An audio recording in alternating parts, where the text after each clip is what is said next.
Hello everyone, welcome back to run academy. देखिए, आप already जानते हैं कि हम क्लास 10th आईसीएसई फिजिक्स का जो स्पेसिमेन पेपर आया है 2024 का, उसको हम डिस्कस कर रहे हैं। एंड पिछले वीडियो के अंदर मैंने जो फर्स्ट 2 क्वेश्चंस थे उनको डिटेल में स्टडी किया था।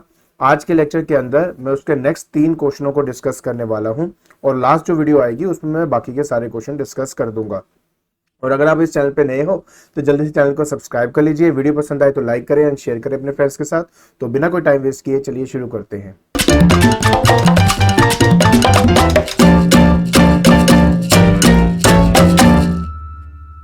देखिए, अब हमने क्वेश्चन नंबर 3 जो है वो डिस्कस करना है।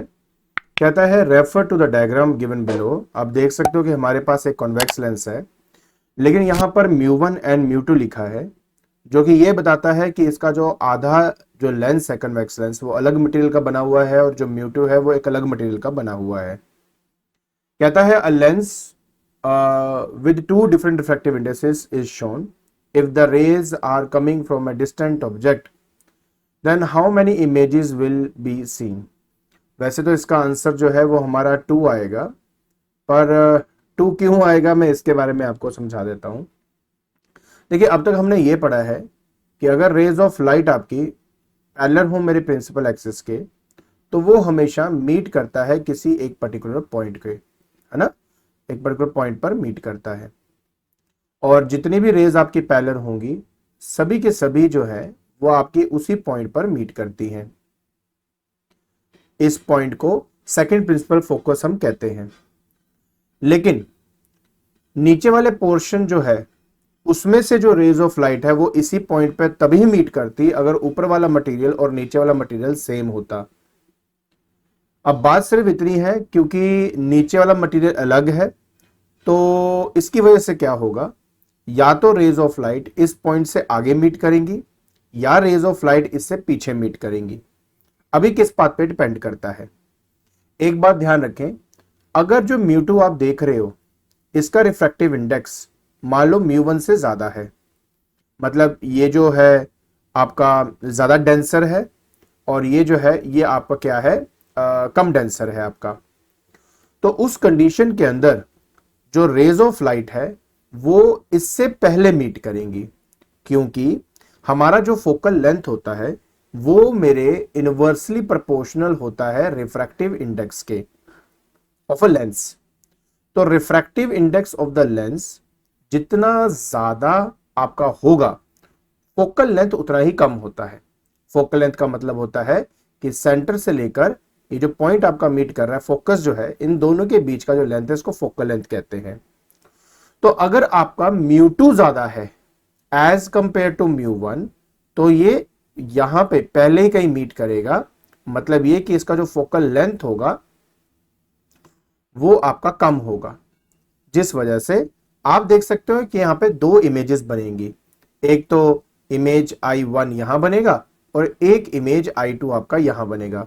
बहुत ही अच्छा क्वेश्चन है, बट इस क्वेश्चन को समझना बहुत ज्यादा इंपॉर्टेंट है। अच्छा, मान लीजिए कि आपका जो μ2 है, ठीक है, वो लेस देन है μ1 के, लेस देन है μ1 के। अब ऐसे कंडीशन में क्या होगा, सिर्फ यही समझाने के लिए मैं फिर से बना रहा हूं आपके लिए। तो अगर आपका μ2 जो है वो उसका रिफ्रैक्टिव इंडेक्स 1 से कम है, तो जब μ2 कम हो जाता है तो फोकल लेंथ बढ़ जाती है। तो μ1 के कंपैरिजन में अब जो मेरी रेज ऑफ लाइट यहां पे एंटर करेगी वो मेरी आगे जाके कहीं पे ऐसे मीट करेगी। तो मतलब अगर यहां से एक रे ऑफ लाइट आपकी आ रही है पैरेलल, तो वो भी आपका उसी पॉइंट पे जाकर ऐसे मीट करेगा। तो जो सेकंड इमेज है फिर वो यहां बनेगी। तो अल्टीमेटली हो यही रहा है कि हमें 2 इमेजेस मिलेंगी, बट कौन सा आगे बनेगा कौन सा पीछे बनेगा वो एक्चुअली इस बात पे डिपेंड करता है कि हाफ जो आपके हाफ ऑफ पोर्शन किए गए हैं उनमें से किसका रिफ्रैक्टिव इंडेक्स ज्यादा है और किसका रिफ्रैक्टिव इंडेक्स कम है। तो आई होप आपको ये जो कॉन्सेप्ट है ये अच्छी तरह समझ में आ गया होगा। देखिए, क्या है ना कि इस वीडियो के अंदर क्वेश्चन के आंसर तो मुझे देने ही है, मुझे पता है, बट मैं चाहता हूं कि आपको थोड़ा सा कॉन्सेप्ट रिवाइज भी करवा दूं और कोई न्यू कॉन्सेप्ट है उसको समझा भी दूं। इसलिए थोड़ी वीडियोस लंबी बन रही हैं, इसलिए मुझे इसके पार्ट्स बनाने पड़ गए। तो आई होप आपको ये समझ में आ गया होगा कि इसका जो आंसर है वैसे तो 2 ही है, बट क्यों 2 है और इमेजेस कहाँ बनती हैं, कैसे बनती हैं, इसके बारे में आई होप आपको समझ में आ गया होगा। चलिए मैं आपको बी पार्ट की तरफ लेके चलता हूं। बी पार्ट के अंदर आपको बोला जाता है कि a glass lens always form a virtual erect but diminished image. देखिए वर्चुअल इरेक्ट जो इमेज है वो कॉन्वेक्स भी बनाता है, लेकिन वो जो वर्चुअल आपकी इमेज बनती है कॉन्वेक्स के अंदर वो एनलार्ज्ड इमेज होती है, मैग्नीफाइड इमेज होती है।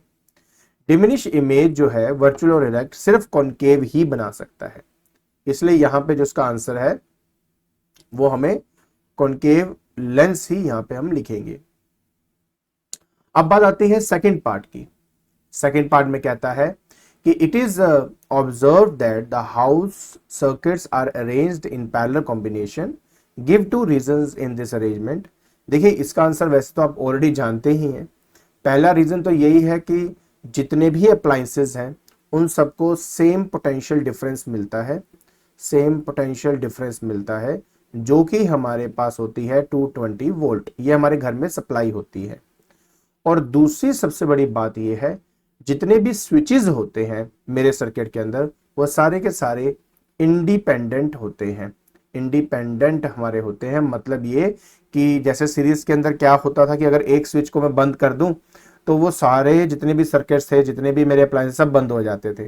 लेकिन यहाँ पे पैरेलल में क्या होता है कि हर एक अप्लायंस को एक इंडिविजुअल स्विच दिया जाता है ताकि आप उसको इंडिपेंडेंटली जैसे चाहो जब मर्जी चाहो यूज कर सकते हो। तो ये 2 इसके रीजंस हैं, आप अपनी वर्डिंग्स में अच्छे तरीके से एक्सप्लेन करते इसको लिख सकते हो। ठीक है, आगे चलते हैं। अब हम बात करेंगे थर्ड पार्ट की। अब थर्ड पार्ट में कहता है a transformer is used to change a high alternating EMF to a low alternating EMF of the same frequency. ठीक है, तो हमारे पास एक ट्रांसफॉर्मर है जो बेसिकली वोल्टेज को डिक्रीज कर रहा है। तो इस तरह के ट्रांसफॉर्मर को स्टेप डाउन ट्रांसफॉर्मर हम कहते हैं। क्या कहते हैं? स्टेप डाउन ट्रांसफॉर्मर इनको कहा जाता है। ठीक है, उसके बाद आता है state whether the turn ratio. पहली बात तो टर्न रेशियो हम किससे रिप्रेजेंट करते हैं? टर्न रेशियो हम के से रिप्रेजेंट करते हैं और ये हमारा होता है NS upon NP। NS upon NP का मतलब होता है number of coil in the number of secondary coil divide by number of primary coil. तो जब हमारा स्टेप डाउन ट्रांसफॉर्मर होता है तो हमारा जो NS है इसकी वैल्यू कम होती है NP के। ठीक है, सिर्फ इसी वजह से हमारा जो ट्रांसफॉर्मेशन रेशियो है वो हमारा लेस देन 1 हमें मिलता है। तो इसका आंसर है लेस देन 1। तो हमेशा याद रखें अगर तो स्टेप अप ट्रांसफॉर्मर है तब हमारा जो NS है वो ज्यादा number of secondary coil greater than होता है नंबर ऑफ प्राइमरी कॉइल के।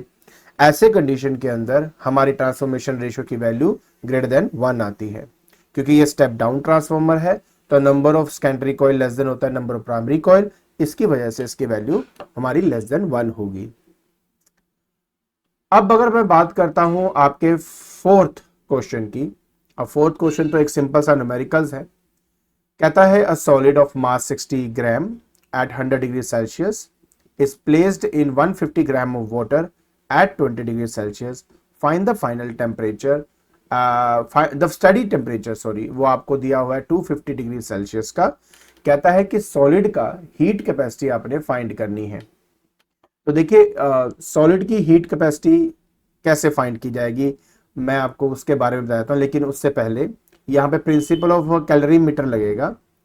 प्रिंसिपल ऑफ कैलोरीमीटर कहता है कि इन इक्विलिब्रियम आपका इन इक्विलिब्रियम मतलब जब कोई भी आपकी हीट जो है वो सराउंडिंग में ट्रांसफर अगर नहीं होती है, लीक आउट नहीं होती है, तो हीट गेन जो होता है वो हमेशा हीट लॉस के बराबर होता है। हीट लॉस के बराबर होता है। तो मैंने इसकी वैसे तो डिटेल्ड वीडियोस अपलोड की हुई हैं जिसमें मैंने आपको सब बताया हुआ है, लेकिन चलो थोड़ा सा आइडिया देने के लिए बता देता हूं कि मान लीजिए ये हमारा पानी है। ठीक है, इस पानी के अंदर मैंने अपना सॉलिड डाल दिया है। अब इस सॉलिड का जो मास है वो 60 ग्राम है। इस सॉलिड का जो टेम्परेचर है वो 100 डिग्री सेल्सियस है, जो पानी हमने इस्तेमाल किया है वो 150 ग्राम का है और इसका टेम्परेचर 20 डिग्री सेल्सियस है, तो ऑब्वियस है हीट एक्सचेंज इन दोनों में होगा और जो कॉमन टेम्परेचर रीच आउट हुआ है वो है 25 डिग्री सेल्सियस का। तो थोड़ा समझने की कोशिश करें, पानी का टेम्परेचर 20 था, वो 25 हो गया, तो टेम्परेचर इंक्रीज मतलब हुआ कि इसने हीट गेन किया है। तो हीट गेन किसने किया है? बाय वाटर, ठीक है, हीट गेन बाय वाटर। और जो सॉलिड है उसका टेम्परेचर था 100 डिग्री सेल्सियस और वो टेम्परेचर जो है 100 से 25 हो गया, तो मतलब इसने हीट लॉस किया है, तो हीट लॉस बाय सॉलिड। ये दोनों एक दूसरे के बराबर होना चाहिए। अब आपको पता है बेटा फॉर्मूला तो MC डेल्टा T का ही होता है, लेकिन इसमें थोड़ा सा मैं चेंज लेके आऊंगा, ध्यान से देखना क्या करने वाला हूं। तो हीट गेन बाय वाटर का मतलब हुआ मास ऑफ वाटर लीजिए, specific heat capacity of water लीजिए एंड साथ में चेंजिंग टेम्परेचर जो है पानी का जो हुआ है वो आपने नोट करना है। तो चेंजिंग टेम्परेचर में आ जाएगा आपके पास 25 माइनस 20, तो ये आपका चेंजिंग टेम्परेचर आ गया। उस तरह MC delta T is the formula ना। तो हीट लॉस बाय सॉलिड की अगर मैं बात करता हूं तो सॉलिड जो है वो इस केस में आपका मास ऑफ सॉलिड कह लेते हैं, specific heat capacity of solid ले लेते हैं और change in temperature of solid जो कि 100 माइनस 25 आप यहां पे लेंगे। अब क्वेश्चन को ध्यान से एक बार रीड करो, वो आपसे स्पेसिफिक हीट कैपेसिटी नहीं मांग रहा, वो आपसे हीट कैपेसिटी ऑफ सॉलिड मांग रहा है और mass of solid and specific heat capacity of solid को ही हम हीट कैपेसिटी ऑफ सॉलिड कहते हैं, जिसको हम C डैश से रिप्रेजेंट करते हैं। इसी वजह से आपका जो फॉर्मूला है वो बन जाएगा मास ऑफ वाटर जो कि इस केस में 150 है, specific heat capacity of water क्योंकि मास ग्राम में है तो आप ग्राम वाला ही स्पेसिफिक हीट कैपेसिटी यूज करेंगे, तो 4.2 इस्तेमाल किया जाएगा, साथ में 5 आ जाएगा सब्ट्रैक्ट करने के बाद। अब थोड़ा ध्यान से देखें प्लीज, ये जो CS डैश है ये हमारी हीट कैपेसिटी है जो हमें चाहिए थी, साथ में जो टेम्परेचर है वो 75 आपका आ जाएगा। इसका मतलब ये हुआ कि स्पेसिफिक हीट कैपेसिटी निकालने के लिए मैं 150 इंटू 4.2 इंटू 5 डिवाइडेड बाय 75 में यहां पे करूंगा। आई होप ये बात अच्छी तरह समझ में आ रही होगी। अब मेरी बात थोड़ा ध्यान से देखें, 15 से अगर जाएगा तो ये आपका 10 आएगा और ये 15 इंटू 5 का मल्टीपल है तो ये 5 आ जाएगा यहाँ पे, ये 5 इस 5 से कट जाएगा, 4.2 इंटू 10 होने की वजह से इसका आंसर यहाँ पे 42 मिलेगा। अब यूनिट बहुत इंपॉर्टेंट है, तो इसका यूनिट होता है जूल पर केल्विन, इसमें ग्राम यूज नहीं होता, तो याद रखें, तो जूल पर केल्विन जो है वो इसका यूनिट होगा। तो इस तरीके से आपने अपना ये वाला जो न्यूमेरिकल है वो सॉल्व करना था। आई होप ये आपको अच्छी तरह समझ में आ गया होगा। Very good. बात करते हैं फिफ्थ की। कहता है कि न्यूक्लियर वेस्ट क्या होता है और state 1 method to dispose it safely. देखिए अब ये मैं आपको नहीं बताऊंगा, आपने इसके बारे में बहुत अच्छे से पढ़ा हुआ है कि जब हम कैसे भी न्यूक्लियर चीज का इस्तेमाल करते हैं उसके बाद जो बाई प्रोडक्ट बच जाता है उसको न्यूक्लियर वेस्ट हम कहते हैं, और किस मेथड से उसको डिस्पोज करते हैं एक बार उसको अच्छे से रीड करना, आपको कितने ही मेथड मिल जाएंगे, आप उसका आंसर दे पाएंगे। देखिए अब हमें बात करनी है क्वेश्चन नंबर 4 की। कहता है the diagram below shows the fish in the tank and its image seen in the surface of water. तो कहता है कि name the phenomenon responsible for the formation of this image. Answer तो बहुत ही सिंपल है, that is refraction of light.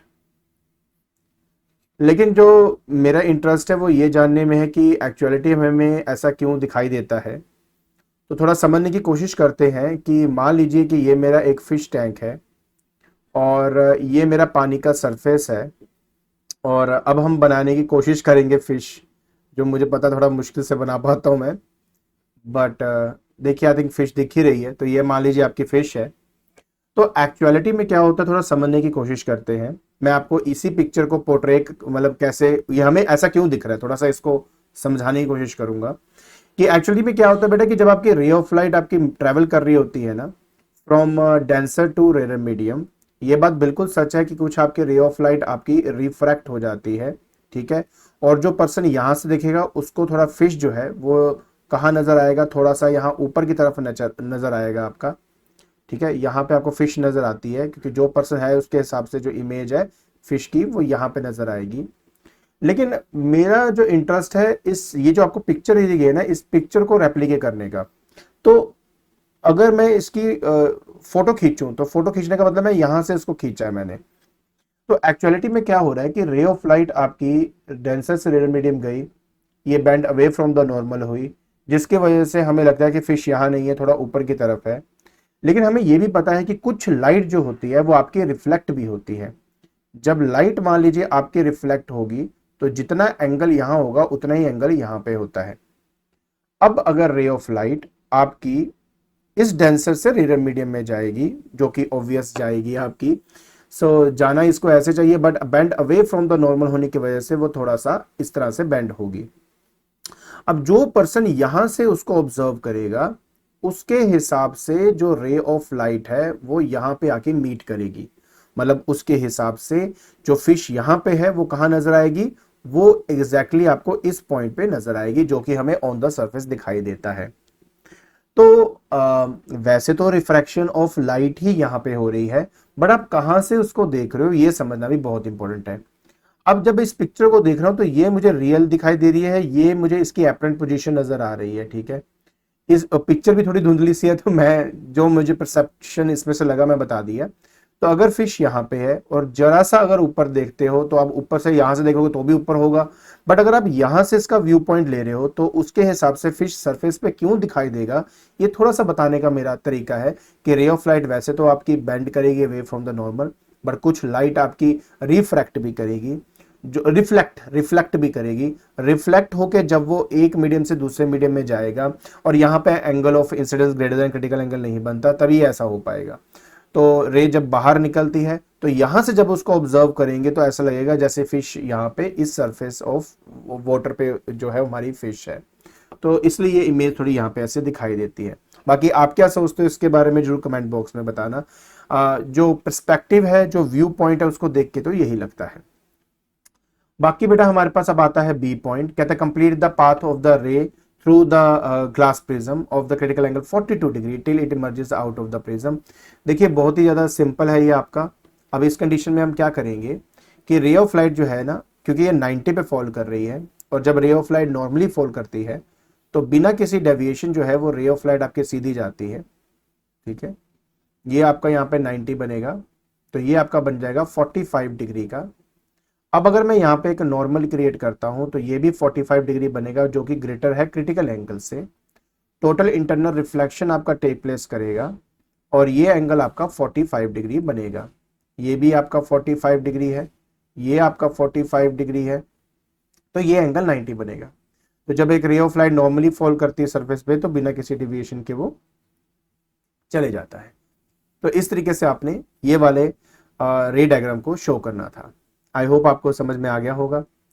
अच्छा आगे देखते हैं। आगे हमारे पास आता है the second part, the refractive index of water is 1.43 and at a certain temperature when the temperature of the water is increased by 40 degree, now the refractive index changes to x। एक बात आपको मैं अच्छी तरह बता दूं कि refractive index inversely proportional to temperature होता है बेटा आपका। तो टेम्परेचर आप जितना बढ़ाओगे रिफ्रैक्टिव इंडेक्स उतना कम हो जाता है। इसी वजह से x की वैल्यू 1.33 से तो कम ही होगी और यही इसका सही आंसर है। फिर कहता है कि state the two differences between the normal reflection and total internal reflection. देखिए जब हम नॉर्मल रिफ्लेक्शन की बात करते हैं तो नॉर्मल रिफ्लेक्शन में जब रे ऑफ लाइट आती है टकरा के वापस जाती है, मान लीजिए ये मेरा मिरर है आपका, तो कभी भी 100% लाइट आपकी रिफ्लेक्ट बैक नहीं करती। लेकिन जब हम टोटल इंटरनल रिफ्लेक्शन के बारे में बात करते हैं तब 100% ऑफ लाइट जो है वो आपकी रिफ्लेक्ट बैक करती है, ठीक है। 100% लाइट आपकी रिफ्लेक्ट बैक करती है। तो इसमें एनर्जी लॉस होता है, there is a energy loss, but इसमें कोई भी एनर्जी लॉस नहीं होता है। तो ये आपका दूसरा हो गया। तीसरा ये होता है कि इसमें मतलब जो इमेज बनेगी that is less brighter then this image, ये सबसे ज्यादा ब्राइटेस्ट इमेज होगी क्योंकि कोई एनर्जी लॉस नहीं हो रहा ना इस वजह से। तो आपको मैंने 2-3 एग्जाम इसमें पॉइंट्स दे दिए हैं, आप कोई भी लिखकर अपना इस क्वेश्चन का आंसर दे सकते हो। आगे बढ़ते हैं। ओके, फिर हमारे पास ये क्वेश्चन आता है। अब इस क्वेश्चन के अंदर क्या हो रहा है थोड़ा समझने की कोशिश करें। देखिए क्या है कि हमारे पास एक ऑब्जेक्ट है ऊपर रखा हुआ, रे ऑफ लाइट आपकी रे से डेंसर आई, बेंड टुवर्ड्स द नॉर्मल हुआ, then bend away from the normal हुआ। तो जो ऑब्जर्वर यहाँ देखेगा उसको लगेगा कि एक्चुअलिटी में जो आपकी ऑब्जेक्ट है वो आई पोजीशन पे है, मतलब उसकी इमेज वहां दिखाई देती है। अब वो ये कह रहा है कि name and define the phenomenon responsible for seeing the image at different position. Answer तो इसका वही है, रिफ्रैक्शन ऑफ लाइट। बट इसकी जो डेफिनेशन है वो आप लिख सकते हो, that the ray of light when travels from one transmitted medium to another transmitted medium it bends from its original path and that phenomenon is known as the refraction of light. तो ये तो आप book से देख के आराम से कर सकते हो। बाकी नेक्स्ट क्वेश्चन की तरफ चलते हैं। कहता है कि state the effect on x when y increase या वाई डिक्रीजेस। बहुत ही सिंपल है, ये एक्चुअली थिकनेस की यहाँ पे बात कर रहा है। अगर मान लेते हैं कि मैं इसकी थिकनेस को थोड़ा बढ़ा देता हूं, सपोज y की जगह पे मैंने इसकी ये नया थिकनेस है इसका, तो रे ऑफ लाइट क्या करेगा, थोड़ा और नीचे की तरफ जाएगा और नीचे जाने के बाद जाकर वो बाहर की तरफ बेंड करेगा। तो उसको जो अब इमेज जो अब इसकी दिखाई देगी वो थोड़ा और नीचे की तरफ दिखाई देगी। मैंने थोड़ा सा स्केल के साथ नहीं बनाया है, बस थोड़ा समझने की कोशिश करें। अगर मैं इसकी थिकनेस बढ़ा देता हूं तो ये जो आपकी रिफ्रैक्टेड रे है ये और नीचे तक जाएगी और फिर ये इस तरह से बेंड होगी। तो जो पर्सन यहां से इसको ऑब्जर्व करेगा उसको लगेगा कि जो इमेज बनी है वो यहाँ पे कहीं बनी है। तो आप देख सकते हो कि y बढ़ाने से x की वैल्यू बढ़ती है, तो सिमिलरली y घटाने से x की वैल्यू भी कम हो जाएगी। तो x इंक्रीजेस आएगा यहाँ पे x डिक्रीजेस आएगा। ठीक है, तो इस तरह से आपने इस क्वेश्चन का आंसर देना था। बात करते हैं क्वेश्चन नंबर 5 की। क्वेश्चन नंबर 5 कहता है an object is placed at a distance of 24 centimetre in front of a convex lens. तो मतलब आपको u जो है वो -24 सेंटीमीटर हमें दिया हुआ है एंड फोकल लेंथ, आपको पता है कन्वेक्स लेंस का फोकल लेंथ पॉजिटिव होता है इसलिए 8 सेंटीमीटर में यहाँ पे लूंगा। कहता what is the nature of the image so observe. देखिए सो फॉर्म्ड एंड दूसरा बोला है calculate the distance of the image from the lens. सभी का आंसर एक बारी में आ जाएगा। आप क्या करेंगे 1/f is equal to 1/v minus 1/u करेंगे। तो आपका आ जाएगा बेटा 1/8 is equal to 1/v minus of minus 1/24। ये प्लस 1/24 आया, तो जब सॉल्व करेंगे तो 1/8 minus 1/24 is equal to 1/v आ जाएगा। एलसीएम लेंगे तो 24 आ गया, ये 3 आ गया, यहाँ 1 आ गया, यहाँ पे 1/v आ गया। सो फाइनली v जो है वो आपका 12 सेंटीमीटर आपको मिल जाएगा। अब देखो सिंपल सी बात है, क्योंकि v आपका पॉजिटिव आया है, इससे मैं 2-3 चीजें इंटरप्रेट कर सकता हूं। पहला कि ये एक रियल इमेज है, ठीक है। दूसरा पॉजिटिव है तो रियल इमेज, अगर नेगेटिव होता तो मैं उसको वर्चुअल इमेज कहता। पहले तो ये रियल इमेज है। दूसरी बात ये है कि अगर रियल है तो इन्वर्टेड होगा ही होगा, खत्म होगी बात। अच्छा मैग्नीफाइड या डिमिनिश्ड है, ये निकालने के लिए आपको m फाइंड करना पड़ेगा जो कि v/u होता है। तो 12 डिवाइडेड बाय -24 आप करेंगे तो आंसर आ जाएगा -1/2 मतलब -0.5। तो माइनस तो ये बताता है कि रियल है और 0.5 जो है वो लेस देन 1 है, तो ये डिमिनिश्ड इमेज होगी। ठीक है, क्या है ये आपकी डिमिनिश्ड इमेज है आपकी। खत्म हो गई बात। डिस्टेंस बोला था मैं, डिस्टेंस निकाल चुका हूं जो कि आपका 12 सेंटीमीटर है। फिर कहता है कि when sunlight passes through the water droplet in the atmosphere it gets separated into its constituent colour forming a rainbow. The similar phenomenon is observed when a light passes through the prism. तो which color will show the maximum angle of deviation and कौन सा आपका least करेगा। देखिए angle of deviation है refractive index के inversely पे depend करता है। तो जिसकी वैल्यू सबसे कम होगी उसकी एंगल ऑफ डिविएशन सबसे ज्यादा होती है। इसी वजह से जब व्हाइट लाइट अंदर एंटर करती है तो सबसे ज्यादा जो बैंड है वो हमारे वॉयलेट में आता है। इसलिए स्क्रीन में देखेंगे तो सबसे नीचे वॉयलेट होता है और सबसे ऊपर हमारा रेड होता है। तो सबसे कम डेविएशन रेड की होती है, सबसे ज्यादा आपकी वॉयलेट की होती है। तो which colour show with maximum angle of deviation, यहाँ वॉयलेट आ जाएगा। सबसे मिनिमम कौन कर रहा है, रेड आ जाएगा आपके पास यहाँ पे। कहता है इंस्टेड ऑफ सनलाइट अगर ग्रीन लाइट का इस्तेमाल किया जाए ग्लास प्रिज्म के थ्रू तो कौन सा कलर इमर्ज करेगा, तो आंसर है ग्रीन कलर ही इमर्ज करेगा। देखिए जो प्रिज्म है उसका काम सिर्फ और सिर्फ होता है आपके कलर को स्प्लिट करने का, कलर प्रोड्यूस करने का नहीं है। इसलिए अगर ग्रीन कलर एंटर करेंगे तो ग्रीन कलर ही मिलेगा। अब व्हाइट लाइट बना ही 7 कलरों से है, इसलिए वो स्प्लिट करके 7 डिफरेंट कलर्स दिखा देता है। अगर सिंगल कलर पास करेंगे तो वही कलर आपका डेविएट कर जाएगा, लेकिन निकलेगा वही कलर ही आपका। सो ये आपका सेकंड पार्ट हो गया। अब आते हैं इसके last part, that is third part के अंदर। कहता है mixture of red, blue, green is pass to the convex lens. अच्छा, मैं पहले इसके बारे में थोड़ा सा आपको बता दूं। एक बात तो आप अच्छी तरह जानते हो कि जो फोकल लेंथ है वो inversely proportional to the refractive index होता है, पहली बात। और रिफ्रैक्टिव इंडेक्स जो है वो इनवर्सली प्रोपोर्शनल टू वेवलेंथ होता है। तो इससे हमने क्या सीखा? इससे हमने ये सीखा कि जिसकी वेवलेंथ ज्यादा होगी उसका फोकल लेंथ ज्यादा होगा। अब रेड का वेवलेंथ ज्यादा होता है एज कंपेयर टू ब्लू, नहीं, फोकल इसका क्या होता है, ज्यादा होता है एज कंपेयर टू ग्रीन, और ग्रीन का ज्यादा होता है एज कंपेयर टू ब्लू। इस वजह से क्योंकि वेवलेंथ सबसे ज्यादा रेड का होता है, तो रेड तो बेटा आगे जाके कहीं पे ऐसे मीट करेगा, तो ये आपका मान लीजिए रेड होगा। इसके बाद हमारे पास आएगा ग्रीन कलर, ये ग्रीन कलर रिप्रेजेंट करेगा, और उसके बाद जाके बेटा आपके पास यहाँ पे ब्लू कलर दिखाई देगा। तो ब्लू कलर का रिफ्रैक्टिव इंडेक्स कम होने की वजह से उसका जो फोकल लेंथ है वो आपका कम होगा, और यही रीजन है जिसकी वजह से ये 3 डिफरेंट कलर में सेपरेट होगा, जिसमें सबसे आगे आपका रेड होगा, फिर ग्रीन होगा, और फिर आपका ब्लू होगा। आई होप आपको ये बात समझ में आ गई होगी। इसके बाद बेटा नेक्स्ट आता है कि name the invisible radiation which can be observed using the quartz prism. ये तो अल्ट्रावायलेट रे है जिसके बारे में बात हो रही है, तो इसका नाम है दैट इज अल्ट्रा वायलेट रे है आपका, ठीक है। अल्ट्रावायलेट रेडिएशन लिख सकते हो आप, अल्ट्रावायलेट रेडिएशन है। क्वार्ट्ज प्रिज्म है ना, इसलिए अगर रॉक सॉल्ट प्रिज्म होता तो मैं इंफ्रारेड रे या रेडिएशन की बात करता। वन यूज की बात कर रहा है, ठीक है ना। तो to identify the purity of gem, to identify the purity of gem, ये आप लिख सकते हो। जो होते नहीं है प्लांट्स एंड एनिमल, उनमें जो फूड जनरेट करने के लिए हमें विटामिन डी की रिक्वायरमेंट होती है, वो विटामिन डी अल्ट्रावायलेट रेज से ही हमें आती है। तो ये भी इसका एक आंसर हो सकता है।